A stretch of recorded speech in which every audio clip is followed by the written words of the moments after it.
할렐루야. 하나님의 은혜와 평강이 이 아침에도 여러분들과 함께하길 바랍니다. 오늘 우리에게 주시는 하나님 말씀은 마태복음 16장 13절에서 20절까지의 말씀입니다. 예수께서 빌립보 가이사랴 지방에 이르러 제자들에게 물어 이르시되 사람들이 인자를 누구라 하느냐? 이르되 더러는 세례 요한, 더러는 엘리야, 어떤 일은 예레미야나 선지자 중에 하나라 하나이다. 이르시되 너희는 나를 누구라 하느냐? 시몬 베드로가 대답하여 이르되 주는 그리스도시요 살아계신 하나님의 아들이시니이다. 예수께서 대답하여 이르시되 바요나 시몬아 내가 복이 있도다. 이를 내게 알게 한 이는 혈육이 아니요 하늘에 계신 내 아버지시니라. 또 내가 내게 이르노니 너는 베드로라. 내가 이 반석 위에 내 교회를 세우리니 음부의 권세가 이기지 못하리라. 내가 천국 열쇠를 내게 주리니 내가 땅에서 무엇이든지 매면 하늘에서도 매일 것이요 내가 땅에서 무엇이든지 풀면 하늘에서도 풀리리라 하시고 이에 제자들에게 경고하사 자기가 그리스도인 것을 아무에게도 이르지 말라 하시니라. 아멘. 예수님은 제자들에게 두 가지 질문을 던지십니다. 하나는 세상 사람들은 나를 누구라 하느냐 이렇게 물으시고 그 다음에 제자들을 향하여 그러면 너희는 나를 누구라 하느냐 물으십니다. 세상 사람들이 예수님을 어떻게 보는지 14절을 보면요. 이르되 더러는 세례 요한, 더러는 엘리야, 어떤 일은 예레미야나 선지자 중에 하나라 하나이다. 이렇게 응답을 하는데 그러면 너희는 나를 누구라 하느냐? 라는 이 질문에 베드로는 16절에서 이렇게 대답하죠. 시몬 베드로가 대답하여 이르되 주는 그리스도시요 살아계신 하나님의 아들이시니이다. 오늘 본문을 이해하기 위해서는 우리가 주목해야 할 것이 두 가지가 있는데요. 먼저는 시기적인 의미입니다. 예수님이 지금 어느 시점에서 제자들에게 이 질문을 던지셨는가 하는 거죠. 이 질문은 3년에 걸친 예수님의 공생애가 마무리에 돌입한 마지막 시점에 던져진 질문입니다. 그런가 하면 두 번째로 오늘 본문이 가지는 중요한 의미가 있다면 그것은 장소적인 의미인데요. 예수님이 제자들에게 하신 이 질문을 어디서 하셨는가? 그것을 보니까 13절 말씀을 보면요. 예수께서 빌립보 가이사랴 지방에 이르러 제자들에게 물어 이르시되 사람들이 인자를 누구라 하느냐? 예수님은 예루살렘으로 가시기 위해 제자들과 함께 가이사랴 빌립보 지방을 통과하게 됐습니다. 이 도시의 이름은 원래는 빌립보였는데 예수님 당시에 로마 황제의 칭호인 카이사르를 사용해서 가이사랴 빌립보라고 개명한 도시였습니다. 아무 도시에나 황제의 이름을 붙이지 않았는데요. 도시 이름 앞에 황제의 이름을 붙이기 위해서는 적어도 로마 황제의 위엄에 걸맞게 도시가 상공업으로 발달해야 하고 또 도시의 가장 높은 언덕 위에는 반드시 황제를 위한 신전이 있어야 했습니다. 당시 로마 황제는 신전에서 사람들의 경배를 받는 그런 실질적인 신으로 군림하고 있었습니다. 그러니까 가이사랴 빌립보는 한마디로 황제의 신전이 인간을 압도하는 황제의 도시였습니다. 그 화려한 황제의 도시에 지금 예수님이 제자들과 함께 지나가고 있는 거예요. 그 도시 사람들에 비해서 갈릴리의 가난한 사람 출신인 예수님과 제자들의 모습은 정말 옹색했을 겁니다. 웅장한 황제의 신전이 인간을 압도하는 황제의 도시에서 주님은 세상 사람들이 그리고 너희는 나를 누구로 여기고 있는지를 물으시고 계신 거예요. 예수님의 질문에 베드로가 했던 고백이 뭡니까? 주는 그리스도시요 살아계신 하나님의 아들이십니다. 베드로의 이 고백은 어디 산골이나 들판에서 드려진 것이 아닙니다. 세상 가치관이 판을 치는 그 현장 한복판에서 주님께 드려진 베드로의 고백이었다라는 것을 우리가 생각한다면 이 고백의 깊고 참된 의미를 우리는 이해하게 됩니다.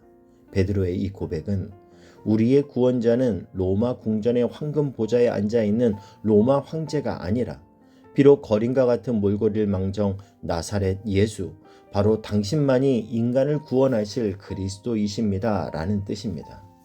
베드로의 고백은 한마디로 나는 이 세상을 압도하고 있는 황제의 논리, 세상적인 가치관을 따르지 않고 주님의 논리만을 따르겠습니다. 이 신앙 고백이었던 거죠. 경쟁자를 가차없이 짓밟고 최대가 되어야 한다는 거대주의, 수단과 방법을 가리지 않고 무조건 목표를 달성해야 한다는 성공제일주의, 인간의 인격마저도 물질로 가늠하려고 하는 황금만능주의, 이런 세상의 논리를 배격하고 오직 길이요 진리요 생명이신 주님의 논리, 그 영원한 논리를 따르겠다는 결단이었습니다. 주님은 오늘도 우리에게 이렇게 물으십니다. 너희는 나를 누구라 하느냐? 여러분에게 있어 예수님은 어떤 분이십니까? 우리는 이 질문에 대한 분명한 답을 가지고 있어야 합니다. 주는 그리스도시요 살아계신 하나님의 아들이십니다. 이 고백은 다른 말로 나의 판단 기준은 사람들의 말이나 세상 풍조가 아니라 말씀이 무엇이라 말하고 주님이라면 이 상황에서 어떻게 하실까? 과연 무엇이 주님을 기쁘시게 하는 것일까? 이것을 끊임없이 질문하면서 내가 그리스도의 가치관으로 내 삶을 살아내겠습니다는 결단이 담겨 있는 고백이라는 거예요. 베드로의 대답에 예수님은 너무도 기뻐하시면서 17절 이하에서 이렇게 말씀하십니다. 예수께서 대답하여 이르시되 바요나 시몬아 내가 복이 있도다. 이를 내게 알게 한 이는 혈육이 아니요 하늘에 계신 내 아버지시니라. 또 내가 내게 이르노니 너는 베드로라. 내가 이 반석 위에 내 교회를 세우리니 음부의 권세가 이기지 못하리라. 내가 천국 열쇠를 내게 주리니 내가 땅에서 무엇이든지 매면 하늘에서도 매일 것이요 내가 땅에서 무엇이든지 풀면 하늘에서도 풀리리라 하시고, 예수님은 베드로의 믿음의 고백을 받으시고 그 믿음의 고백 위에 교회를 세우시겠다고 말씀하십니다. 이처럼 교회는 믿음의 신앙 고백 위에 세워진 공동체입니다. 수가성 여인의 믿음의 반석 위에 사마리아 교회가 세워졌습니다. 에디오피아 내시의 믿음의 반석 위에 에디오피아 교회가 세워졌습니다. 그리고 루디아의 믿음의 반석 위에 빌립보 교회가 세워졌습니다. 그러므로 교회의 기초는 예수님이 누구신지를 바로 믿고 바로 고백하는 이 믿음에 있습니다. 이처럼 믿음은 교회의 기초인데요. 고린도전서 3장 16절에 보면 너희 각자가 다 교회라고 말씀하세요. 너희는 너희가 하나님의 성전인 것과 하나님의 성령이 너희 안에 계시는 것을 알지 못하느냐. 우리 각자의 심령이 하나님의 성전, 즉 교회라는 겁니다. 그렇기 때문에 믿음이 교회의 기초인 것처럼 하나님의 성전, 교회인 우리 각자의 심령 안에는 이 믿음이 기초로 늘 자리 잡고 있어야 합니다. 여러분 꼭 기억하십시오.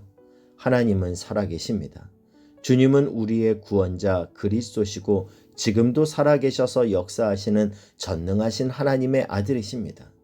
그 담대함으로 세상을 살아갈 때 우리는 세상의 논리, 황제의 논리가 가득한 세상 한복판에서도 베드로처럼 당당하게 고백할 수 있습니다. 주는 그리스도시요 살아계신 하나님의 아들입니다. 베드로의 말을 듣고 너무도 기쁘신 예수님은 오늘 본문 18절 19절에서 화답하시면서 내가라는 말을 3번이나 반복해서 말씀하시는 것을 볼 수 있습니다. 또 내가 내게 이르노니 너는 베드로라. 내가 이 반석 위에 내 교회를 세우리니 음부의 권세가 이기지 못하리라. 내가 천국 열쇠를 내게 주리니 내가 땅에서 무엇이든지 매면 하늘에서도 매일 것이요 내가 땅에서 무엇이든지 풀면 하늘에서도 풀리리라 하시고, 여러분 교회는 예수님이 주권을 가지신 예수님이 주인인 공동체입니다. 이것을 가장 잘 나타내주는 말씀이 에베소서 1장 22절 말씀이죠. 또 만물을 그 발 아래 복종하게 하시고 그를 만물 위에 교회의 머리로 삼으셨느니라. 하나님께서 예수님을 교회의 머리로 삼으셨다라는 거예요. 그렇기 때문에 여러분 어떤 교회가 좋은 교회일까요? 사람이 보여지는 것이 아니라 우리를 구속한 주만 보이는 교회. 어느 누구도 주인이 될 수 없고 오직 예수님만이 주인이 되신 교회. 그 교회가 좋은 교회인 줄 믿습니다. 그런가 하면 교회는 영적인 공동체입니다. 예수님은 베드로에게 18절에서 또 내가 내게 이르노니 너는 베드로라. 내가 이 반석 위에 내 교회를 세우리니 음부의 권세가 이기지 못하리라 말씀하세요. 이 음부의 권세가 이기지 못하리라 이 부분을 원어로 보면 지옥의 문을 빼앗아 오겠다 이런 뜻으로 되어 있습니다. 성경은 분명하게 말씀하시죠. 우리의 씨름은 혈과 육을 상대하는 것이 아니요 통치자들과 권세들과 이 어둠의 세상 주관자들과 하늘에 있는 악의 영들을 상대함이라. 눈에 보이지 않는 이 음부의 권세, 악한 영들의 공격이 지금도 교회와 믿는 그리스도인들을 향해서 있다라는 거예요. 그러나 예수 그리스도께서 교회의 주인이시고 교회의 머리 되시기에 하나님의 교회는 반드시 승리하고 음부의 권세가 이기지 못할 줄 믿습니다. 그런가 하면 교회는 천국 열쇠를 소유한 공동체입니다. 19절을 다시 한번 보면요. 내가 천국 열쇠를 내게 주리니 내가 땅에서 무엇이든지 매면 하늘에서도 매일 것이요 내가 땅에서 무엇이든지 풀면 하늘에서도 풀리리라 하시고, 이 천국 문을 열고 닫을 권세란 무엇일까요? 교회가 이 세상 사람들을 위해서 기도하고 그리고 그들에게 십자가의 복음을 전파함으로 천국 문을 열고 닫을 수 있다라는 말씀입니다. 스데반이 사울을 위해서 기도했을 때 자신에게는 물론이고 사울에게도 천국의 문이 열렸습니다. 빌립이 에디오피아 내시에게 십자가의 복음을 전했을 때 자신에게는 물론이고 에디오피아 내시에게도 천국의 문이 열렸습니다.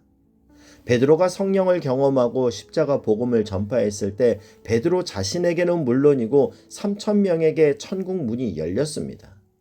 그러므로 교회는 교회에게 주신 엄청난 보화인 천국의 열쇠를 귀중하게 사용하여 믿지 않는 사람들을 위해서 열심히 기도하고 전도하는 일에 최선을 다해야 합니다. 바라기는 여러분들이 모두 천국에 들어가실 뿐만 아니라 천국의 열쇠를 가지고 가족과 이웃을 위하여 기도하고 십자가의 복음을 전하며 천국으로 인도하는 천국 안내자가 되시길 축복합니다. 우리 교회를 통해 수많은 예비된 영혼들이 구원받고 변화받는 역사가 일어나길 주님의 이름으로 축복합니다. 기도하겠습니다.